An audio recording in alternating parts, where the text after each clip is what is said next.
मंगलवार को Delhi high court ने सुनवाई करते उस याचिका को खारिज कर दिया जिसमें केजरीवाल ने ईडी द्वारा गिरफ्तारी को चुनौती दी थी। उन्होंने अपनी याचिका के जरिए गिरफ्तारी और ईडी रिमांड का विरोध किया था। इस दौरान हाई कोर्ट ने केजरीवाल को झटका देते हुए कहा कि जांच एजेंसी द्वारा एकत्रित सामग्री से पता चलता है कि केजरीवाल ने दूसरे आरोपियों के साथ मिलकर पूरी साजिश रची थी।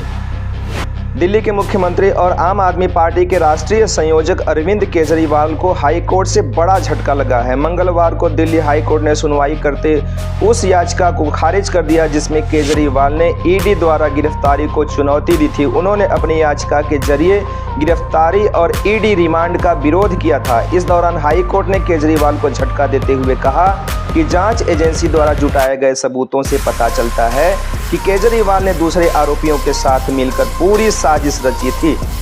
नमस्कार दोस्तों, मेरा नाम है देवेंद्र चौहान। आज अपनी याचिका जो है पेश किए थे अरविंद केजरीवाल ने और आज उस याचिका पर दिल्ली हाई कोर्ट में सुनवाई हो रही थी जिसमें जस्टिस स्वर्णकांता शर्मा ने उस सुनवाई को देखा और समझने का पूरा प्रयास किया, जिसमें तमाम तरह से आरोप लगाए गए थे अरविंद केजरीवाल या यूं कह लीजिए अरविंद केजरीवाल सरकार के द्वारा। जिस तरह से आम आदमी पार्टी के द्वारा जब अरविंद केजरीवाल को ईडी ने गिरफ्तार कर लिया था, उसके बाद जिस तरह से अरविंद केजरीवाल और आम आदमी पार्टी बार बार विरोध कर रही थी अरविंद केजरीवाल की गिरफ्तारी का और बार बार ये इल्ज़ाम लगा रही थी कि इसमें बीजेपी का हाथ है और इसमें नरेंद्र मोदी का हाथ है। लेकिन आज जस्टिस स्वर्णकांता शर्मा ने अरविंद केजरीवाल और अरविंद केजरीवाल सरकार की पार्टी को बताते हुए यह भी बताया, स्पष्ट किया कि ये कोर्ट है और कोर्ट कानून के मुताबिक चलता है, किसी राजनीतिक दबाव में नहीं चलता, किसी राजनीतिक दबाव से काम नहीं करता और किसी भी राजनीतिक दबाव के प्रेशराइज अंतर्गत होके यह कोर्ट काम नहीं करता। कोर्ट काम करता है कानून के अंतर्गत आके। और जस्टिस स्वर्णकांता शर्मा ने यह भी कहा कि अरविंद केजरीवाल की गिरफ्तारी जो है, जो ईडी ने किया था, वो पूरी तरह से वैध है और ईडी ने किसी भी तरह का कोई भी कानून का उल्लंघन नहीं किया है। अरविंद केजरीवाल की गिरफ्तारी जो है वो पूरी तरह से वैध है और आज इस चीज पर जस्टिस स्वर्णकांता शर्मा ने भी अपनी मुहर लगा दी, यानी कि हाई कोर्ट की मुहर भी अब इस बात पर लग चुकी है कि अरविंद केजरीवाल की जो गिरफ्तारी हुई है वो गिरफ्तारी ईडी ने किया था और ईडी कस्टडी में भी लिया था और उसके बाद 15 दिन की न्यायिक हिरासत में तिहाड़ जेल में भेज दिए गए हैं अरविंद केजरीवाल। और इसी ईडी के द्वारा गिरफ्तारी और न्यायिक जो हिरासत में भेजे गए हैं अरविंद केजरीवाल, उसी के ऊपर सुनवाई हो रही थी और जस्टिस स्वर्णकांता शर्मा ने पूरी तरह से अरविंद केजरीवाल की इस याचिका को खारिज कर दिया और किसी भी तरह से अरविंद केजरीवाल को राहत नहीं मिली, बल्कि अरविंद केजरीवाल और आम आदमी पार्टी सरकार को जस्टिस स्वर्णकांता ने यह भी समझाने का प्रयास किया और लताड़ भी लगाया कि यह कोर्ट है और कोर्ट कानून के अंतर्गत काम करती है और चाहे वह कोई भी व्यक्ति हो, चाहे भारत के राज्य का कोई भी मुख्यमंत्री क्यों न हो, कोर्ट कानून के मुताबिक काम करती है। कोर्ट किसी भी राजनीतिक दबाव में आके काम नहीं करती है। और अरविंद केजरीवाल ने जितना भी आरोप लगाया था, चाहे वो ईडी के ऊपर लगाया था, चाहे भाजपा के ऊपर लगाया था, आज हाई कोर्ट ने उसको पूरी तरह से खारिज कर दिया और यहाँ पर अरविंद केजरीवाल को भयानक झटका भी लगा है।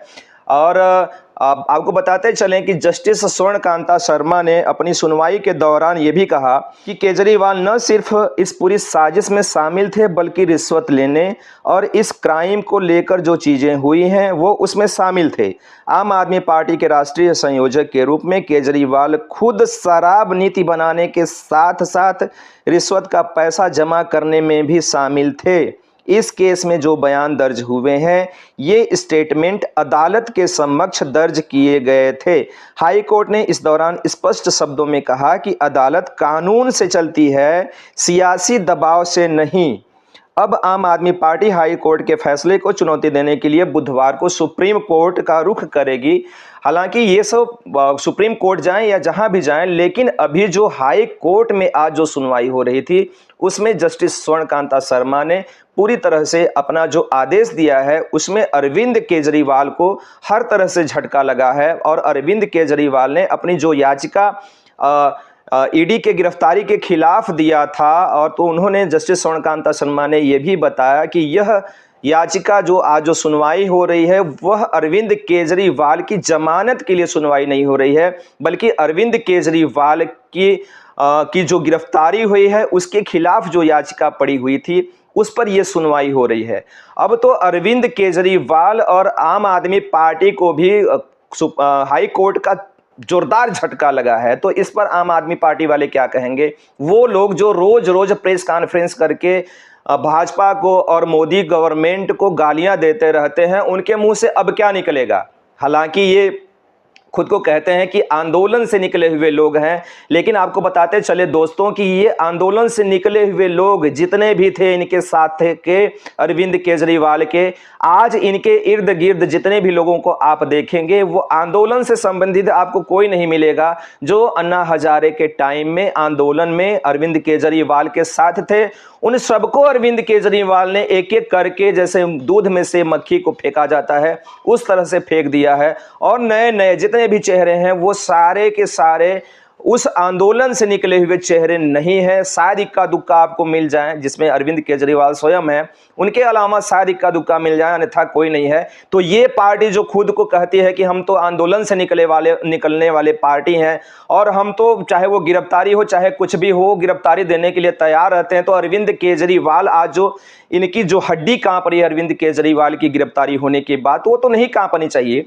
और जो बार बार ये ईडी के ऊपर आरोप लगाते थे कि ईडी भाजपा के प्रेशर में आके, राजनीतिक दबाव में आके ऐसा काम कर रही है और आम आदमी पार्टी के राष्ट्रीय संयोजक अरविंद केजरीवाल को गिरफ्तार किया गया है, तो आज कोर्ट ने ये स्पष्ट कर दिया कि यह गिरफ्तारी सिर्फ और सिर्फ कानून के अंतर्गत की गई है। जो मनी लॉन्ड्रिंग का जो मामला था दिल्ली में, जो शराब नीति बनी थी और उसमें जो मनी लॉन्ड्रिंग हुआ है, उसमें पूर्ण रूप से अरविंद केजरीवाल, आज कोर्ट ने भी मान लिया है कि अरविंद केजरीवाल जो ईडी ने साक्ष्य पेश किए हैं उसके मुताबिक जो है अरविंद केजरीवाल की उसमें संलिप्तता नजर आती है। कोर्ट ने भी ये मान लिया है। बहरहाल ये आंदोलनजीवी जो हैं, जो आम आदमी पार्टी के लोग, ये ऐसे ही आंदोलन करते रहेंगे और चाहे वो दिल्ली हो चाहे भारत के लोग हों, उनको गुमराह करते रहेंगे। तो गुमराह होने की आवश्यकता नहीं है। बहरहाल अब ये देखना है कि अरविंद केजरीवाल के मुद्दे पर अब आगे क्या होता है। हालांकि 15 दिन की ये न्यायिक हिरासत में बंद हैं और अगले तकरीबन 15 अप्रैल तक ये न्यायिक हिरासत में रहेंगे। इस बीच में हालांकि ये सुनवाई हो रही थी। अब ये देखना है कि आम आदमी पार्टी क्या सुप्रीम कोर्ट का रुख करती है, तो वहां पर अपनी जो भी चीजें हैं उसमें क्या रखती है। हालांकि इसमें 2-3 चीजें और भी गौर करने वाली बात है। जिस तरह से अरविंद केजरीवाल या उनकी पार्टी के लोग ये भी आरोप लगाते रहे हैं कि जो पहले से इस शराब नीति मामले में जो बीच बिचौलिया थे और जो शराब नीति मामले में पहले से बनते हैं, वो चाहे मुंगटा हो चाहे अन्य लोग हों, वो आज भाजपा के टिकट पर चुनाव लड़ रहे हैं और उनको बेल भी मिल चुकी है तमाम अन्य लोगों को। तो ऐसा कहना है अरविंद केजरीवाल का। तो इस पर भी जस्टिस स्वर्णकांता शर्मा ने इसको भी स्पष्ट करते हुए कहा कि यह मुद्दा शराब नीति घोटाले मामले का है, मनी लॉन्ड्रिंग का मामला है और ये मामला चुनाव का नहीं है कि किसको किस पार्टी ने वोट दिया है और किस पार्टी के सिंबल पे कौन कहां से चुनाव लड़ रहा है। इसमें कोर्ट का कोई मामला नहीं है। कोर्ट का सिर्फ इसमें कोर्ट इस चीज पर सुनवाई कर रही है जो दिल्ली में शराब नीति में घोटाला हुआ है।